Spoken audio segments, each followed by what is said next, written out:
So here we are in the field in St. Paul. This is our experimental plots for our program. So pretty much everything that we do in the lab, all the traits that we work on and develop there, we try to bring to the field and test.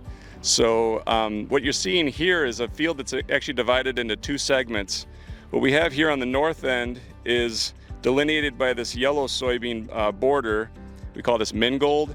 Everything inside of that border is our gene-edited material. So these are things that are being developed for seed composition trait improvement, iron deficiency chlorosis improvement, a little bit of aphid work as well. So this is all the gene-edited material here.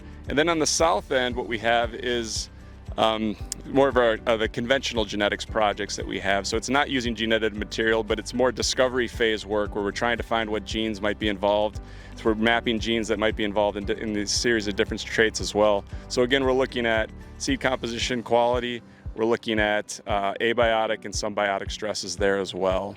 The real advantage of the gene-edited material that we have here is we can create these mutations in the genes that we're interested in and the traits that we're interested in without disrupting anything else in any other genes in the genome. So we can just get single trait variation and otherwise keep the genetics and the background of the plant exactly how it was.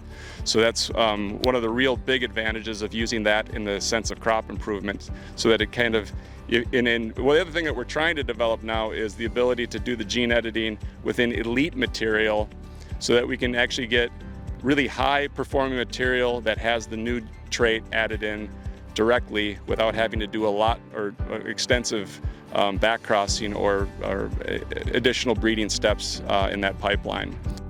So I think the main importance to soybean farmers is that if we can create traits of economic value from these experiments, then we can integrate those with the breeding program in Aaron Lorenz's group that eventually can get into cultivar release, and those traits can become utilized by the farmers across the state.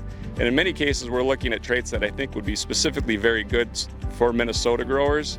And so I think that that's, again, some of the advantages of having this targeted genetic technologies at our disposal. Is we can try these different hypotheses and try to direct them to traits that are specific to the upper Midwest and to Minnesota soybean growers specifically.